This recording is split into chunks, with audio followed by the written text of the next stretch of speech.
Bismillahirrahmanirrahim. Assalamualaikum warahmatullahi wabarakatuh. Alhamdulillah wassalatu wassalamu ala Rasulillah wa ala alihi wa sahbihi wa man walah. Alhamdulillah sidang penonton yang dirahmati Allah sekalian. Kita telah berada di penghujung-hujung bulan Ramadan Al-Mubarak ini. Di mana bulan Ramadan Al-Mubarak akan meninggalkan kita tidak lama lagi dengan kenangan indah kita melakukan pelbagai ibadah di dalam bulan yang berkat ini. InsyaAllah tuan-tuan, pada kali ini saya akan menyentuh tentang membudayakan Ramadan di dalam kehidupan kita. Sebagaimana yang kita tahu bahawa bulan Ramadan ini tuan-tuan, ibadat puasa yang kita laksanakan ini tuan-tuan, biasanya dia akan dikaitkan dengan matlamat puasa itu sendiri. Dan memang telah banyak dikupas oleh para ulama, para asatizah tentang matlamat puasa itu, iaitu untuk mewujudkan insan yang bertakwa. Bagaimana dalam ayat-ayat puasa dalam suratul Baqarah ayat 183 hingga 187, kalau kita tengok, bukan setakat untuk menjadikan kita ini insan yang bertakwa, tetapi juga insan yang bersyukur, insan yang sentiasa berada di atas petunjuk Allah Subhanahu Wa Taala, yang mana takwa itu sendiri disebutkan 2 kali di dalam ayat-ayat puasa ini tuan-tuan. Pertama tuan-tuan, ayat yang biasa kita dengar, yang kita telah pun kupas pada pertemuan sebelum ini, ya ayyuhalladzina amanu kutiba alaikumusiyam kama kutiba alal ladzina min qablikum la'allakum tattaqun. Ini jelas. Semua orang, semua ustaz telah kupas tentang persoalan takwa ini tuan-tuan. Tapi kita jangan lupa, ada 2 lagi ayat yang Allah Ta'ala sebutkan berkaitan dengan ibadat puasa ini. Antaranya ialah ayat walitukmilul iddata walitukabbirullaha ala ma hadakum wala'allakum tashkurun. Iaitu supaya kita ni berpuasa ni tuan-tuan menyempurnakan bilangan-bilangan hari-hari berpuasa itu, dan untuk membesarkan Allah Subhanahu Wa Taala yang telah memberikan kita petunjuk. Petunjuk apa? Petunjuk untuk kita menjadi seorang mukmin yang dapat melaksanakan ibadat puasa dan ibadat-ibadat yang dianjurkan di dalam bulan puasa itu. Wala'allakum tashkurun. Mudah-mudahan kita ini menjadi orang yang bersyukur. Bersyukur, pertama, kita bersyukur kita ini menjadi orang yang beriman kepada Allah Subhanahu Wa Taala. Kita bersyukur dengan keimanan kita itu, kita melaksanakan ibadat puasa sesuai dengan kehendak syariat yang Allah Ta'ala syariatkan kepada kita. Dan yang ketiganya, merayakan kemenangan kita, tuan-tuan.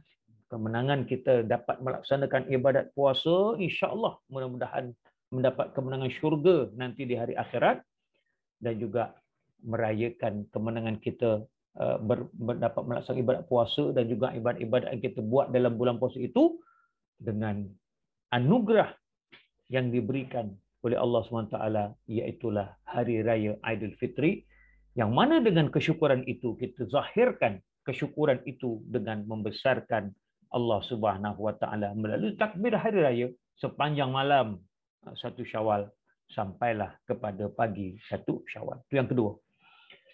Yang ketiganya tuan-tuan, Allah SWT menyebutkan falyastajibu li wal yu'minu bi la'allakum yarshudun. Maka sahutlah seruanku, iaitu seruan kita melaksanakan ibadat-ibadat kepada Allah Subhanahu Wa Taala, seruan untuk kita beriman kepada Allah Subhanahu Wa Taala, wal yu'minu bi. Baik itu dikatakan man shoma ramadhana imanan wa ihtisaban. Barang siapa yang berpuasa pada bulan Ramadan dengan penuh keimanan, penuh pengharapan kepada Allah Subhanahu Wa Taala, menyahut seruan Allah Subhanahu Wa Taala, bermunajat, berdoa kepada Allah SWT. Semuanya apa? Supaya kita la'allakum yarsyudun, untuk mendapat petunjuk daripada Allah Subhanahu wa taala, tuan-tuan.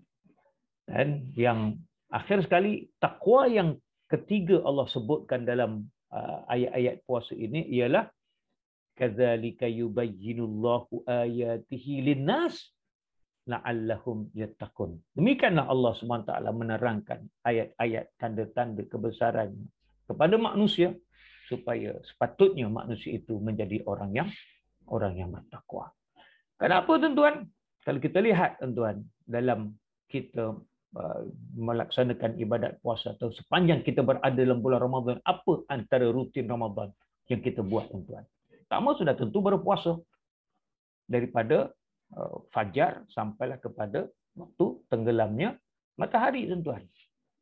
Menahan diri kita daripada makan dan minum. Bukan setakat menahan diri daripada makan dan minum, bagaimana diajarkan oleh ustaz-ustaz, para ulama, tuan-tuan, mengawal lidah kita, mengawal jiwa kita, mengawal perasaan kita, mengawal kelakuan-kelakuan kita, mengawal pandangan kita, tuan-tuan.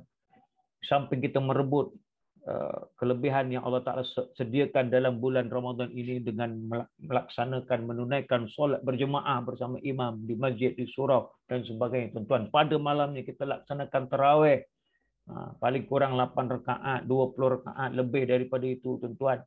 Daripada itu kita ambil kesempatan ketika bangun sahur untuk melaksanakan qiyamul lail dengan ibadat seperti solat tahajud dan sebagainya, tuan-tuan. Memperbanyakkan baca Al-Quran, berlumba-lumba, bertadarus, baca Al-Quran. Bahkan ada yang sampai bertadabur Al-Quran itu sendiri, tuan-tuan. Melaksanakan tadabur Al-Quran dan sebagainya. Berusaha untuk menghatamkan Al-Quran. Bersedekah sebanyak-banyak mungkin atau sekerap mungkin, walaupun tidak banyak. Tetapi melakukan sekerap mungkin, tuan-tuan. Melakukan, membuat aktiviti, membersihkan surau, membersihkan masjid, bahkan nak sambut hari raya kita membersihkan rumah.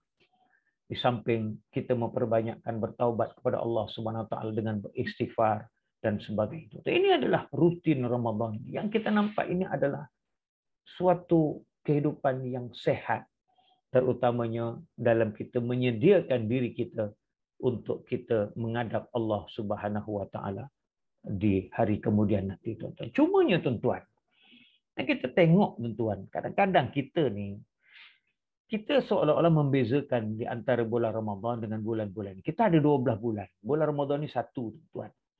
Tapi bulan yang satu inilah nampaknya macam seolah-olah kita, ya memang bulan itu ada bulan yang istimewa, tetapi ada mungkin di antara kalangan kita ni, hanya bulan Ramadan sahaja kita melaksanakan ibadat-ibadat dan sebagainya. Hanya bulan Ramadan sahaja kita menghentikan perkara-perkara yang dianggap lagha, maksiat dan sebagainya. Seolah-olah bulan Ramadan itu ada bulan untuk kita bercuti daripada perkara-perkara maksiat. Bercuti daripada perkara-perkara larau dan sebagainya, tuan-tuan. Tapi bulan-bulan yang lain kita kembali seperti biasa. Seolah-olah tak ada apa-apa. Tidak ada kekudusan pada bulan-bulan yang lain. Seperti mana kita menanggapi bulan Ramadan itu. Sedangkan sepatutnya apa yang kita lakukan dalam bulan Ramadan itu kita budayakan pada bulan-bulan yang lain untuk mencapai 3 matlamat yang kita sebutkan tadi, tuan-tuan. Mari kita membudayakan Ramadan itu dalam kehidupan kita, tuan-tuan. Kalau dalam bulan Ramadan kita berpuasa daripada terbitnya fajar sampai tenggelamnya matahari, tuan-tuan. Pada bulan yang lain, walaupun mungkin kita tidak mampu untuk berpuasa sunat Isnin Khamis ataupun berpuasa sunat pada hari-hari tertentu yang disyariatkan oleh Allah Subhanahu Wa Taala, disyariatkan oleh Nabi Muhammad SAW, mungkin kita boleh mengawal makan hawa nafsu makan minum kita dengan melaksanakan apa yang dikatakan sebagai diet untuk mengekalkan momentum Ramadan itu supaya kita sentiasa berada dalam keadaan gaya hidup yang sehat, tuan-tuan. Kenapa kita tidak dalam bulan Ramadan saja kita mengajar-ngajar untuk sembahyang berjemaah di masjid atau di surau? Kenapa kita tidak kekalkan momentum kita supaya kita sentiasa dapat konsisten melaksanakan solat berjemaah walaupun mungkin pahalanya tidak sebanyak dalam bulan Ramadan, tetapi itu melatih kita supaya kita ni sentiasa. Kerana solat Jumaat itu adalah satu solat yang sangat-sangat dituntut kepada kita, khususnya kepada orang orang laki-laki, tuan-tuan. Itu banyaklah yang dibahaskan oleh para ulama tentang tuntutan solat berjemaah itu sendiri, tuan-tuan. Saya nampak hikmah kenapa kita lepas makan, tuan-tuan, lepas kita makan berbuka puasa, tuan-tuan, disyariatkan untuk melaksanakan ibadat solat seperti solat tarawih sampai paling kurang 8 rakaat, campur witir jadi 11 rakaat. Ataupun banyak juga yang melaksanakan sampai 20 rakaat, campur witir 23 rakaat. Bahkan ada pandangan yang mengatakan lebih daripada itu, tuan-tuan. Kerana solat itu adalah pergerakan-pergerakan yang seolah-olah seperti pergerakan orang yang bersenam, tuan-tuan. Kenapa tidak dalam sebulan selain daripada bulan Ramadan, kalaupun kita tidak mampu untuk konsisten melaksanakan solat witir 11 rakaat ataupun bagaimana, maka kita melaksanakan aktiviti seperti bersenam ini, tuan-tuan. Ambil iktibar ataupun pengajaran daripada pergerakan-pergerakan dalam solat tarawih yang kita laksanakan pada tiap-tiap malam. Kenapa kita tidak meluangkan masa pada setiap hari untuk kita melakukan pergerakan-pergerakan untuk exercise bagi mengekalkan healthy lifestyle yang telah kita buat dalam bulan Ramadan itu, tuan-tuan. Kenapa tidak kita kalau pada bulan Ramadan kita mampu untuk bangun pada 4 pagi umpamanya, 4:30 pagi, kita ambil kesempatan untuk bersahur itu, kita laksanakan ibadat seperti solat tahajud dan sebagainya. Kenapa kita tidak kekalkan momentum itu? Untuk kita bangun lebih awal, untuk kita sebelum waktu subuh itu kita melaksanakan ibadat-ibadat solat sunat seperti yang kita sebutkan tadi. Dan kenapa kita tidak mengekalkan momentum konsisten untuk kita berinfak dan bersedekah dan juga menjadi orang yang bersifat pembersih dan menjadi orang yang bukan setakat pemaaf tetapi juga boleh ringan untuk meminta maaf kalau melakukan kesalahan. Di samping daripada di luar bulan Ramadan ini, kita tak anggap bulan Ramadan saja sebagai bulan yang kita nak jaga kelakuan kita, akhlak kita, tetapi di bulan selepas daripada Ramadan seterusnya sampai kita mati, tuan-tuan, untuk kita mengawal lidah kita, mengawal hawa nafsu kita, mengawal kelakuan kita, mengawal pandangan kita, yang sepatutnya kita dapat hasil daripada madrasah Ramadan itu sendiri, tuan-tuan. Inilah yang kita sama-sama kita fikirkan, terutamanya untuk diri saya sendirilah. So, sama-sama kita fikirkan supaya kita renung baliklah apa yang kita laksanakan, yang kita tunaikan di sepanjang bulan Ramadan ini dapat kita budayakan selepas daripada bulan Ramadan. Sebab itu, tuan-tuan, Allah Subhanahu Wa Taala mengharamkan untuk makan dan minum itu 1 hari je pada 1 Syawal, tuan-tuan. Dan kalau pada hari-hari lain itu hari raya haji dan 3 hari tasyrik.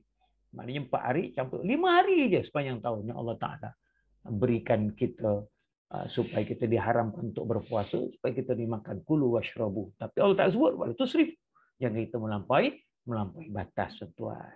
Jadi mudah-mudahan apa yang kita sampaikan ini dapatlah kita sama-sama fikirkan bersama supaya kita dapat mencapai matlamat menjadi seorang insan yang bertakwa, menjadi seorang insan yang bersyukur dengan segala nikmat yang Allah Ta'ala berikan, menjadi insan yang sentiasa hidup di atas panduan petunjuk hidayah Allah Subhanahu Wa Ta'ala, yang akhir sekali ditegaskan lagi sekali supaya kita menjadi orang yang bertakwa, iaitulah manusia yang terbaik untuk mewujudkan ummah yang terbaik.